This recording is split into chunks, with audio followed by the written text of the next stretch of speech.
17절부터 31절까지 신약성경 70면 마가복음 10장 17절부터 31절까지 보겠습니다. 찾으셨으면 주신 말씀을 함께 읽습니다. 10장 17절부터 31절.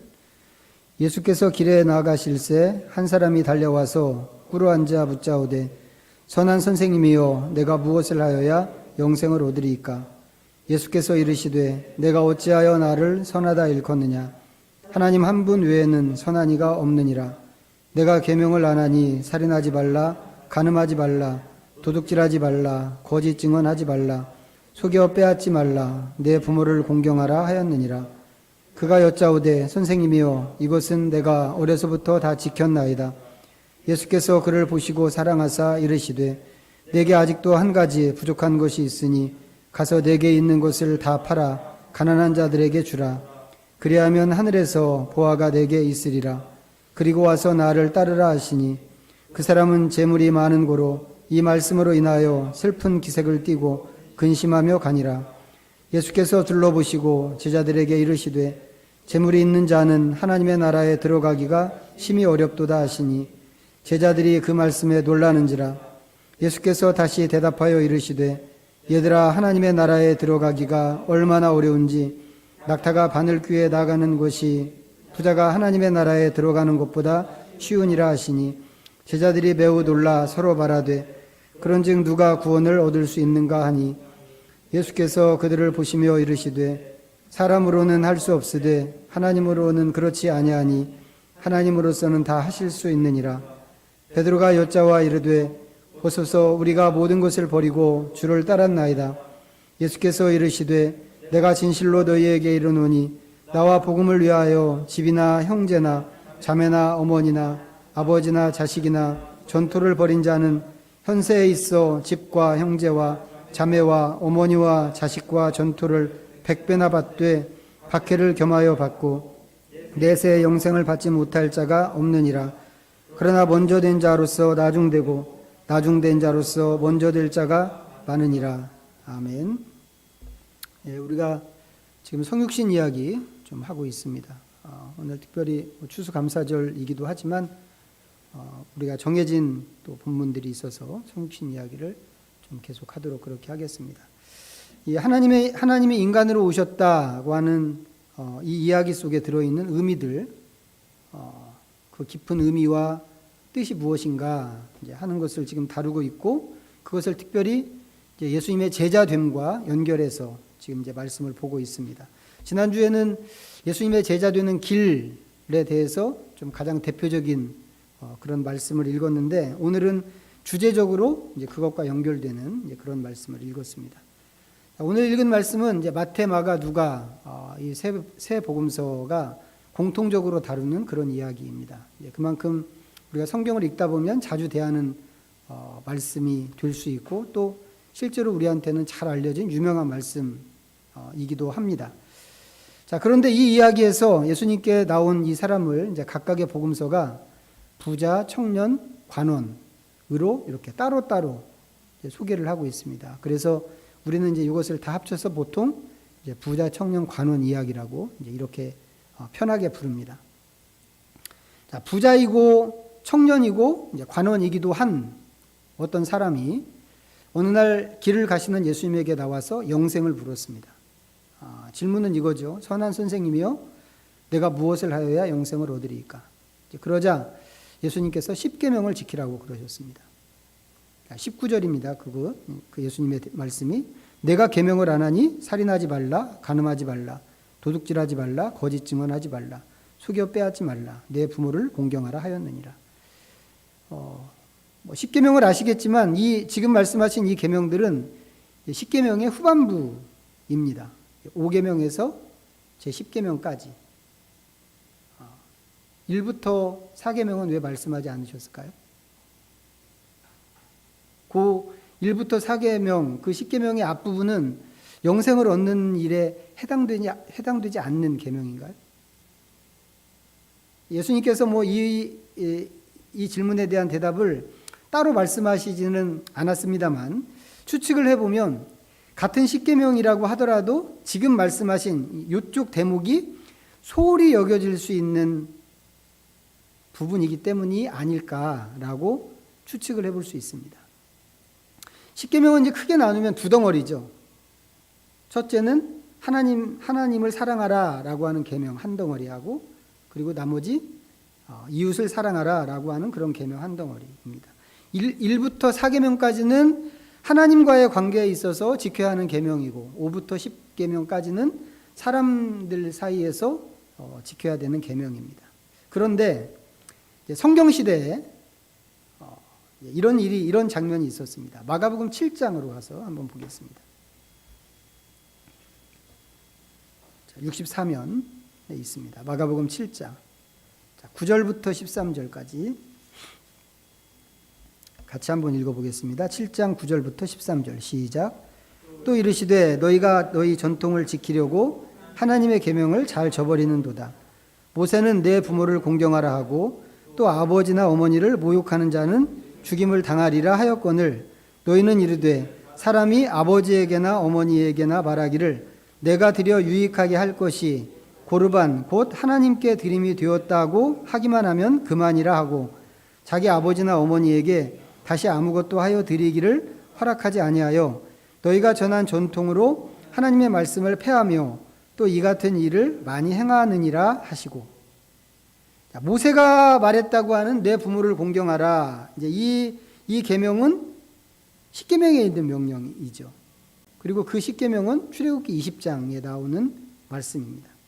비해서 아버지나 어머니를 모욕하는 자는 죽임을 당하리라고 하는 이 명령은 출애굽기 21장에 나오는 말씀입니다.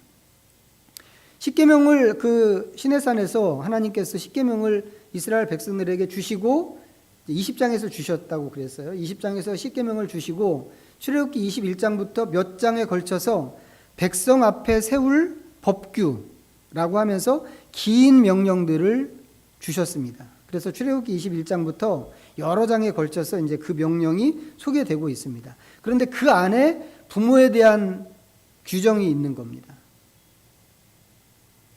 그런데 누구든지 부모를 때리거나, 그 안에 들어있는 말씀이 그래요. 누구든지 부모를 때리거나 저주하는 사람은 반드시 죽여야 하는 죄로 처분해라. 이렇게 되어 있습니다. 그러면 사람들은 당연히 뭐 생각해야 되겠어요? 부모에게 함부로 할 생각 하지 말고 공경할 생각만 해야 되는 거죠. 이게 하나님께서 주신 명령이기 때문에 더더욱 그렇게 하는 게 당연합니다. 그런데 시간이 지나면서 말씀을 그렇게 받았는데 시간이 지나면서 사람들이 다른 규정을 만든 겁니다. 하나님을 위하고 하나님께 드리면 어머니나 아버지에게는 더 이상 하지 않아도 된다라고 하는 규정입니다. 우리는 이런 걸 뭐라고 하나요? 꼼수라고 합니다. 근데 이 사람들이 이런 꼼수를 부린 겁니다. 그런데 예수님 시대에 이르러서는 그 꼼수가 어떻게 됐다고요? 전통으로 자리를 잡았다고 하는 겁니다. 이 사람이 만든 것인데 그게 전통이 됐단 말이죠. 그러면 이게 얼마나 오랫동안 지켜졌다는 말인가? 일단 저는 그게 궁금합니다. 이 얘기는 사람들이 성경 말씀을 있는 그대로 지키는 것보다 자기들이 만든 꼼수를 더 선호했다고 하는 그런 뜻이란 말이죠. 예수님께서 지적하시는 것은 전통을 지킨다는 명목으로 이 사람들이 하나님의 계명을 폐품 취급했다고 하는 것입니다. 다시 원래 얘기로 돌아가면 예수님께서 십계명을 말씀하시면서 5에서 10계명을 말씀하셨는데 이것을 앞에 부분을 말씀하지 않고 뒷부분, 후반부만 이렇게 말씀하신 것은 인간과의 관계에서 지켜야 하는 이쪽 부분이 전통에 의해서 왜곡되기 쉽고 또 실제로 그렇게 왜곡됐기 때문이라고 생각하는 것입니다. 그리고 여기에 한 가지 덧붙이면 여기 고르반 전통에서도 나온 이야기지만 사람들은 하나님을 잘 섬기면 사람을 섬기는 것은 잘 못해도 괜찮다고 하는 생각을 쉽게 합니다. 어떤 율법 교사가 예수님에게 와서 가장 큰 계명이 무엇이냐고 물은 적이 있습니다. 그때 예수님께서 십계명을 딱 둘로 요약을 해주셨습니다. 첫째는 하나님을 사랑하는 것이고 둘째는 내 이웃을 사랑하는 것이다. 이렇게 말씀하셨습니다. 그런데 두 번째를 말씀하실 때 이렇게 말씀을 하셨어요. 둘째도 이와 같으니, 이렇게 말씀하셨습니다. 첫째를 얘기하고 둘째를 이야기하는데 둘째도 이와 같으니 라고 말씀을 하셨다 이 말이죠. 이 얘기는 무슨 얘기인가? 첫째와 둘째가 무게로 치면 똑같다고 하는 것입니다. 하나님을 사랑하는 것과 이웃을 사랑하는 것 사이에 우열이 있을 수 없다는 것이죠. 그렇기 때문에 그것을 가지고 와서 어떤 것이 더 중요하냐고 물을 수 없고 또 물어서도 안 되는 것입니다. 그런데도 사람들은 하나님을 위하는 게 사람을 위하는 것보다 더 중요하다라고 쉽게 생각을 하는 것입니다. 고르반 전통은 그런 생각에서 나온 생각이란 말이죠. 하지만 생각해 보세요. 하나님께서 우리를 위해서 해 주신 것, 하나님은 사람을 위해서 아들을 내주셨잖아요. 독생자 아들을 내주셨습니다. 예수님은 사람을 위해서 당신이 가지신 모든 것을 버리셨습니다. 하나님이, 삼위 하나님이 그 정도로 사람을 위하시는 분이라고 하는 거죠. 그렇다면 사람을 위하는 게 곧 하나님을 위한 것일 수도 있는 거죠, 당연히. 하나님이 내가 뭐 할 때 제일 기뻐하실까? 당신이 위하는 마음으로 아들을 내주시고 당신이 위하는 마음으로 목숨까지 내주신 그 사람들을 위할 때 하나님이 제일 좋아하시지 않을까? 생각할 수 있는 것입니다. 그런데 시대와 문화를 초월해서 대부분의 사람들이 신적인 것은 더 고상하고 가치가 있는 것이라고 이렇게 생각하고, 그렇기 때문에 하나님한테 잘 할 수 있다면 사람한테는 좀 못해도 된다고 생각을 하는 것입니다. 예수님 지적은 뭐예요? 그러면 안 된다고 하는 거죠. 자, 그런 시대 상황을 염두에 두고 오늘 본문에 나오는 이 사람을 한번 생각해 봤으면 좋겠습니다. 이 사람은 어떤 사람인가? 하나님을 핑계로 부모에 대해서 자기가 할 일을 안 하면서도 그것이 전통을 지키는 것이라고 다들 굳게 믿고 그렇게 생각하는 시대에 이 사람은 뭐 하는 사람인가? 십계명 말씀을 잘 지킨 사람인 것입니다. 예수님 말씀에 아까 19절에 나오는 그 말씀이죠. 그 말씀에 이 친구가 대답했습니다. 20절에서 그가 여짜오되 선생님이여 이것은 내가 어려서부터 다 지켰나이다. 이 사람 너무 대단한 사람 아닌가요? 허다한 사람들이 말씀대로 안 사는데 어렸을 때부터 계명을 다 지키고 살았다. 이게 너무 안 믿겨지는 일이라서 거짓말 이렇게 얘기하고 싶단 말이죠. 그런데 예수님께서 이 친구를 사랑스럽게 보셨습니다. 이 사람 말이 진짜인 거죠. 그런데 그런 사람한테 예수님께서 한마디를 더 하셨습니다. 21절에 있는 말씀인데 내게 아직도 한 가지 부족한 것이 있으니 가서 내게 있는 것을 다 팔아 가난한 자들에게 주라. 그리하면 하늘에서 보화가 내게 있으리라. 그리고 와서 나를 따르라. 십계명을 철저하게 지켰습니다. 십계명을 이 정도로 지키는 것은 하나님을 경외하는 마음, 그거 아니면 불가능한 일입니다. 하나님을 높이고 위하는 것으로는 바리새인도, 그 당시에 바리새인도 굉장히 유명한 사람들인데 그런 바리새인들조차도 십계명을 이렇게까지는 지키지 않았습니다. 앞에서 본 것처럼 꼼수를 동원하고 전통으로 그것을 핑계 삼았단 말이죠. 바리새인들이. 그러면 바리새인이 그 정도라고 할 것 같으면 보통 사람은 어떨까? 뭐 말할 필요도 없는 거죠. 그런데 이 사람이 그런 시대에 예수님도 인정하실 만큼 어렸을 때부터 십계명을 철저하게 지켰다. 그러면 십계명을 지키는 이 사람은 그 시대에 진짜 희귀한 인종이란 말이죠. 이런 사람 거의 없으니까. 아주 희귀한 인종입니다. 그러니까 이것만 갖고도 이 사람 대단한 사람이고 칭찬받기에 충분하다고 생각이 듭니다. 그런데 예수님 말씀이 여전히 부족한 것이 있다고 하는 것입니다. 그것 갖고는 안 된다 이거죠. 왜 이걸로는 안 되는 걸까요? 이렇게 훌륭한데 왜 이걸로는 안 되는 것일까? 그리고 그러면 되는 게 뭘까? 이걸로 안 된다면 그럼 되는 것은 무엇일까? 예수님께서는 내게 있는 것을 다 팔아서 가난한 사람들에게 주라고 이렇게 하셨습니다. 그러자 이 사람이 재물이 많은 까닭에 근심을 하면서 돌아갔습니다. 이 모습을 보면서 예수님께서 제자들에게 말씀하셨습니다. 재물이 있는 자는 하나님 나라에 들어가기가 심히 어렵다고 말씀을 하셨습니다. 그러자 이번에는 제자들이 그 말씀에 놀랐죠. 제자들이 놀라는데 놀라는 제자들에게 예수님이 재차 말씀하십니다. 낙타가 바늘기로 나가는 것이 부자가 하나님 나라 들어가는 것보다 쉽다고 하셨습니다. 그러자 제자들이 더 놀라서 자기들끼리 수군거립니다. 그러면 세상에 누가 구원을 얻을 것인가? 제자들 말은 뭐예요? 그렇다면 예수님 말씀이 사실이라면 구원 얻을 사람은 없다고 봐야 된다. 제자들 생각이 이거죠. 그럼 우리는 또 질문이 생깁니다. 부자는 왜 하나님 나라에 들어가기가 어려울까? 부자는 왜 하나님 나라 들어가기가 어려울까? 사람들이 생각하는 최고의 시나리오는 뭔가요? 부자도 되고 천국도 가는 겁니다. 이게 제일 좋은 거죠. 살아서는 부자 되고 죽어서는 천국 가고, 이게 모든 사람들이 바라는 가장 이상적인 삶이 아닐까 싶고, 할 수만 있다면 그렇게 되기를 바란다고 하는 게 우리 안에도 있는 생각이 아닐까 싶습니다. 그리고 제가 보기에는 놀라서 수군거리는 이 제자들도 같은 마음이었던 것 같습니다. 그런데 예수님께서 부자는 천국에 들어가기가 낙타가 바늘기로 나가는 것보다 더 어렵다고 하시니 이게 걱정이 보통 걱정이 아니란 말이죠.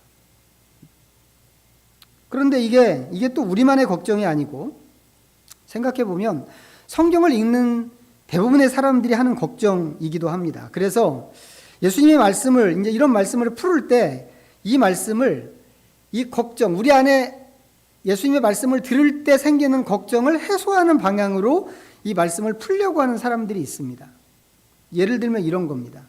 수원 화성을 이렇게 돌아본 적이 있으실 텐데, 이제 그 화성을 걸으면서 혹시 보셨는지 모르겠어요. 화성 성곽을 이렇게 따라서 걷다 보면 암문이라는 걸 봅니다. 암문 동서남북을 향해서 큰 대문들이 있죠. 우리는 그걸 그냥 뭐 동문, 서문, 뭐 남문, 북문 이렇게 부르는데, 그렇게 동서남북을 향해서 큰 대문들이 있고 그 대문 사이사이에 쪽문이 있습니다. 그 쪽문을 암문이라고 합니다.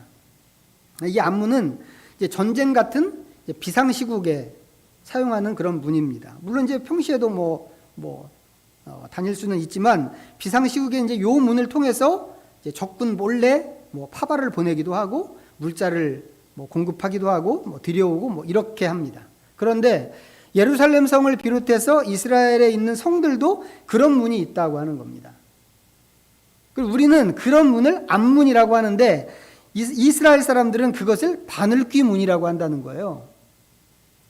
이 문은 대문에 비해서 확실히 작은 문입니다. 그렇기 때문에 사람은 드나들 수 있지만 낙타는 어렵다는 겁니다. 만약에 낙타가 그 문을 지나가려고 하면 등짝에 있는 짐을 다 내리고 머리를 숙이고, 낙타가 이렇게 고개를 꼿꼿하게, 걸을 때 꼿꼿하게 세우고 걷거든요. 아주 멋있습니다. 근데 그렇게는 여기 못 들어간다는 거죠.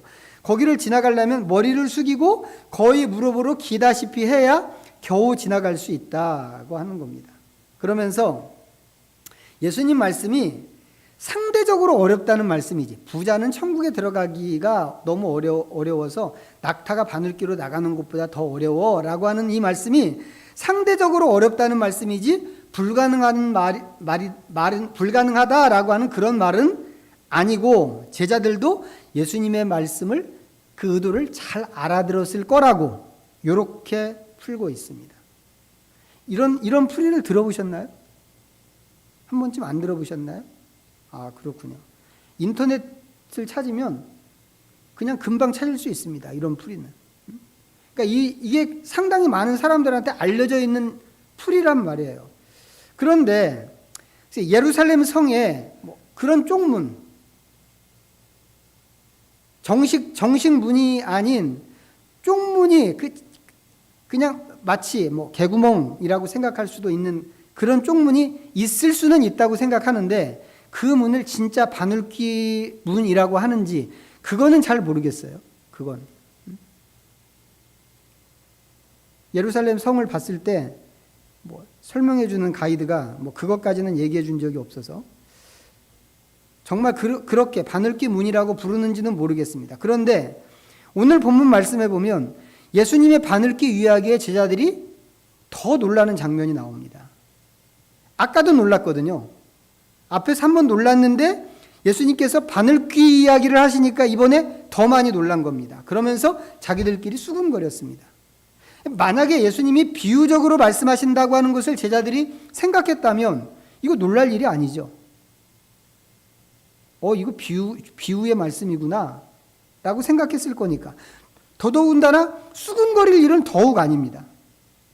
그래서 저한테는 앞에 소개했던 이런 풀이가 약간 억지 같은, 우리 안에 근심이 있으니까 돈 많은 사람은 천국에 갈 수 없단 말이야 라고 하는 그 근심을 좀 풀기 위해서 좀 억지로 이렇게 풀지 않았나 하는 그런 느낌으로 저한테는 좀 다가왔습니다.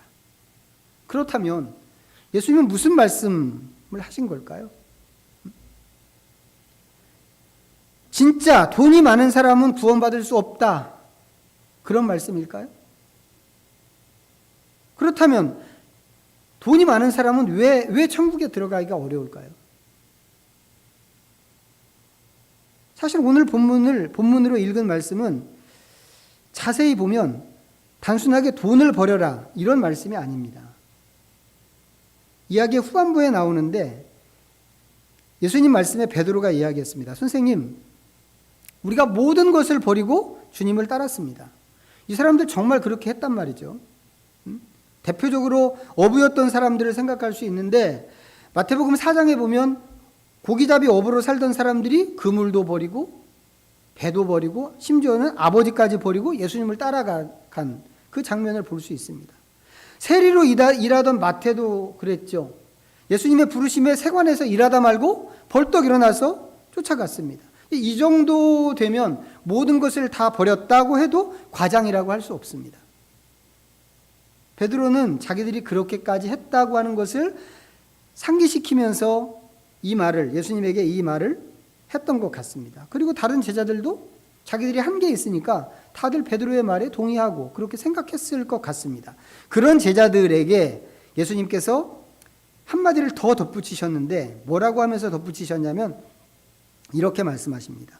나와 복음을 위하여 집이나 형제나 자매나 어머니나 아버지나 자식이나 전토를 벌인 자는 이라고 하시면서 예수님이 말씀을 덧붙이셨단 말이에요.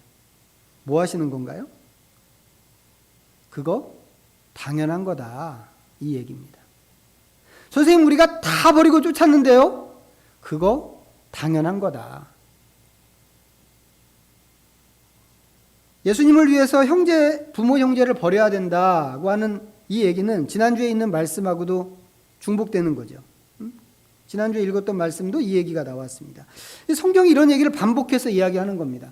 반복해서 하는 것을 보면 우리의 신앙생활에서 우리가 하나님을 섬기고 믿고 따른다고 하는 일에 이 문제가 굉장히 중요한 이야기라고 하는 것을 우리가 알 수 있습니다. 그런데 이 대목에서 사람들이 종종 오해하는 게 있다는 거죠.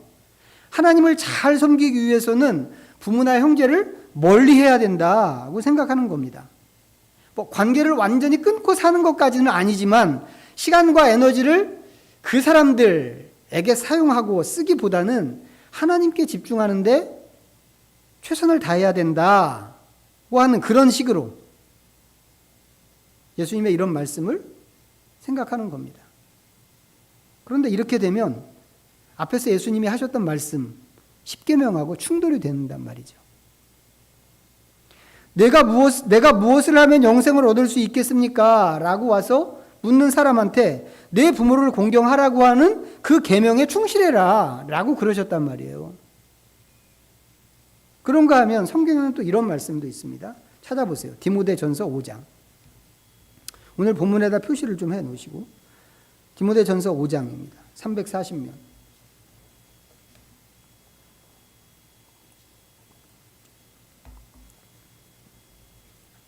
8절입니다. 디모데전서 5장 8절. 자, 같이 읽겠습니다. 시작.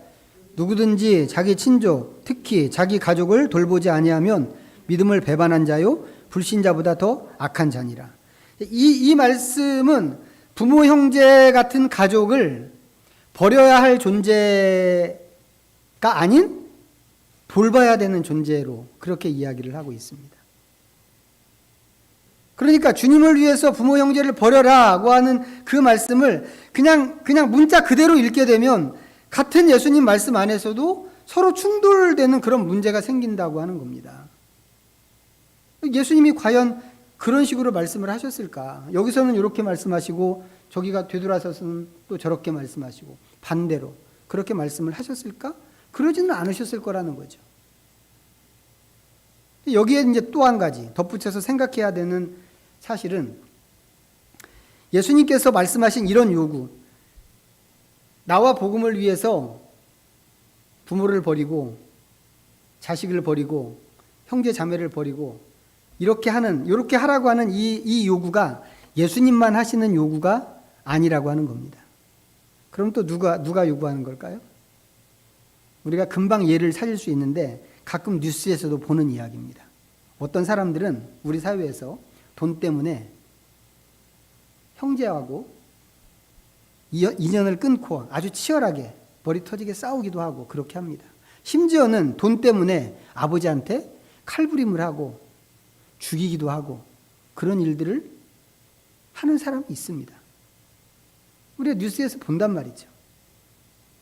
그러면 그런 장면을 볼 때 이거 돈을 위해서 부모 형제를 버리는 거 아닌가? 그런 생각이 저절로 드는 겁니다. 물론 돈이 예수님처럼은 말하지 않죠. 예수님 말씀하신 것처럼 이렇게 누구든지 부모나 형제나 자매를 버리지 않고서는 돈을 얻을 수 없고, 누구든지 자기 십자가를 지고 자존심까지 버리지 않는 사람도 돈을 얻을 수가 없고, 이런 식으로 이야기하지는 않습니다. 어떤 사람들은 돈을 위해서 기꺼이 그렇게 하더라고 하는 겁니다. 심지어 죽기까지 하는 사람들도 있죠. 돈 내놔! 라고 하는데 그 돈 너무 아까워서 차라리 나를 죽여. 그리고는 죽어가는 사람들도 있단 말이에요. 왜 이렇게 할까요? 왜?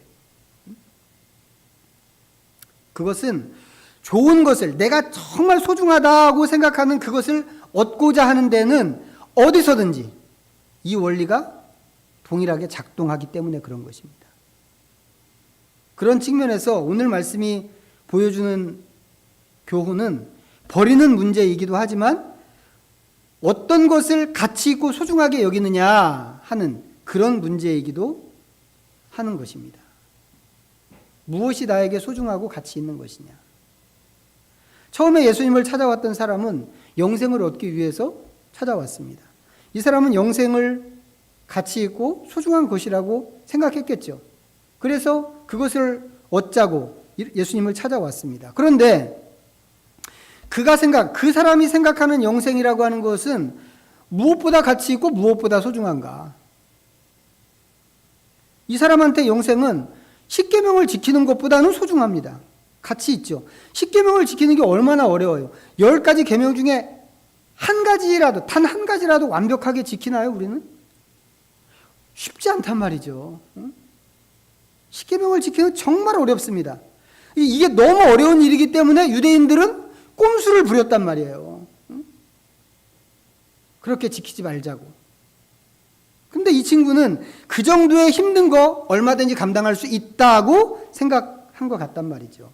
그걸 주고, 그 수고를 주고 영생을 얻는다면 한번 해볼 만하다 라고 생각한 것이고, 그래서 대가로 그것을 지불한 것입니다. 어렸을 때부터 내가 그것을 지켰나이다. 그런데 그 영생이 자기가 가진 돈만큼 소중한 것은 아니었다고 하는 겁니다. 그래서 예수님께서 재물을 말씀하실 때 근심하면서 돌아갔습니다. 영생이 아무리 좋은 것이라고 하더라도 그 정도까지는 지불하고 싶지 않다고 하는 것입니다. 예수님께서 이 사람한테 재물을 버리라고 한 것은 재물 자체가 문제이기 때문에 그런 것은 절대 아닙니다. 예수님은 오히려 영생을 얻는데 하나님 나라에 들어가는데 방해가 되는 것을 버려라. 이거 말씀하신 것이죠. 이거. 이 친구한테는 그게 이 재물이 문제가 돼서 말씀하셨지만 어떤 사람한테는 재물이 전혀 방해거리가 아닐 수도 있습니다. 그 대신 다른 게 방해가 될 수 있겠죠. 예를 들어서 뭐예요? 어떤 사람한테는 부모가 방해일 수 있습니다. 영생을 얻는데. 어떤 사람한테는 자녀가 방해일 수도 있습니다. 너무 소중해서. 어떤 사람한테는 정치적인 권력이나 아니면 대중의 인기, 박수 받는 것, 그런 것들이 방해꾼 노릇을 하는 그런 경우도 얼마든지 있습니다. 예수님께서는 그게 무엇이든지 그것을 버려야 한다고 말씀을 하시는 것입니다. 그럼 우리한테도 그런 게 있을까요? 당연히 있을 수 있죠. 당연히. 그것이 재능일 수도 있고, 아니면 기술일 수도 있고, 아니면 잘생긴 몸일 수도 있고, 뭐 요즘에 그렇잖아요. 인물이 뭐예요? 뭐 경쟁력이라고. 그래서 막 뜯어고치고 뭐 이렇게 하는 거 아니겠어요?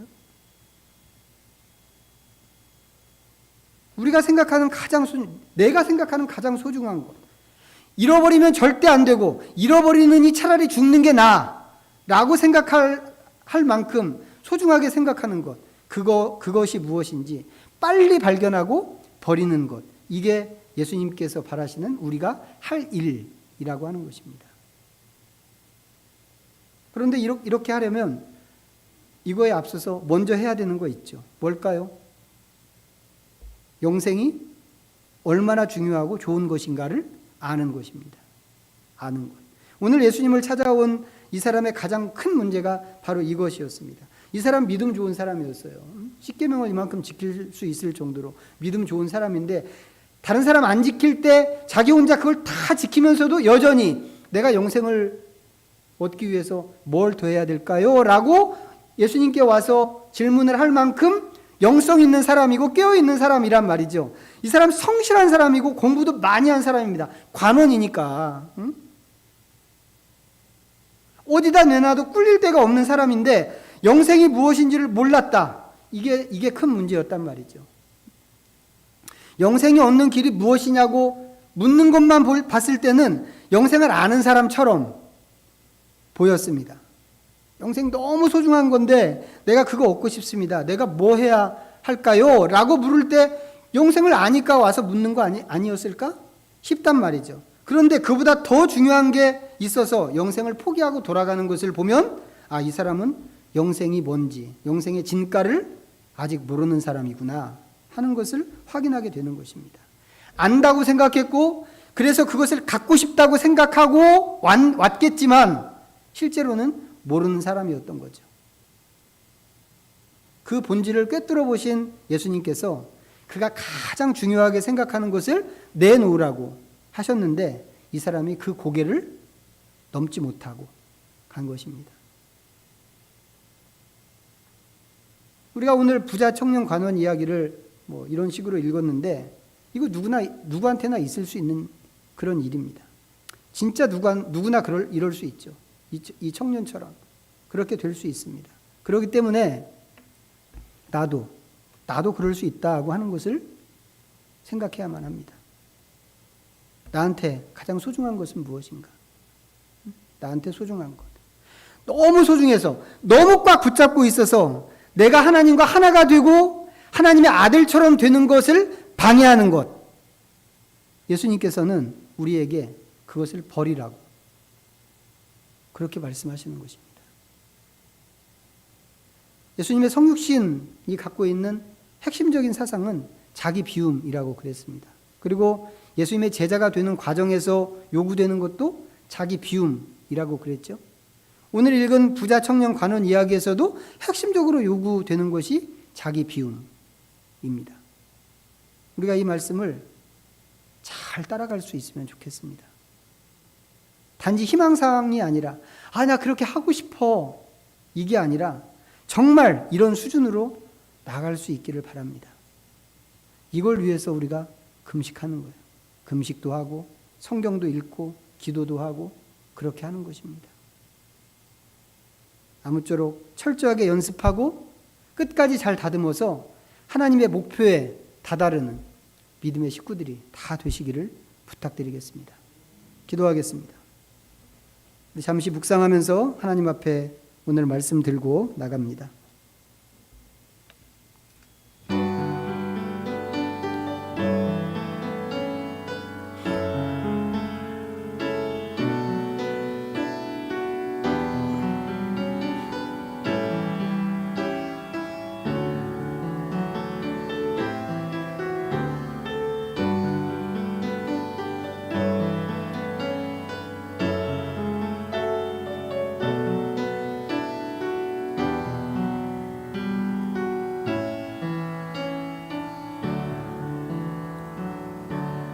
하나님 아버지, 우리에게 영생의 의미를 보여주시옵소서. 부자 청년이 다 알지 못했던 영생의 참 의미를 우리 모두가 잘 이해하게 하셔서 재물보다 값지고 목숨보다 소중한 것으로 붙들게 하시옵소서. 가장 값진 것을 소유하는데 방해가 되는 것들을 살펴봅니다. 겉으로 드러나는 화려한 스펙이나 내면에 있는 스스로에 대한 자부심까지 하나님께 나가는 것을 방해하는 모든 것을 기꺼이 버리는 믿음을 주시옵소서. 우리는 주님 안에 있는 것으로 기뻐하고 만족할 것입니다. 하나님과 온전한 하나됨으로 우리를 이끌어 주시옵소서. 예수님의 이름으로 기도하옵나이다. 아멘. 찬송가 634장 찬양하시면서 봉헌하겠습니다.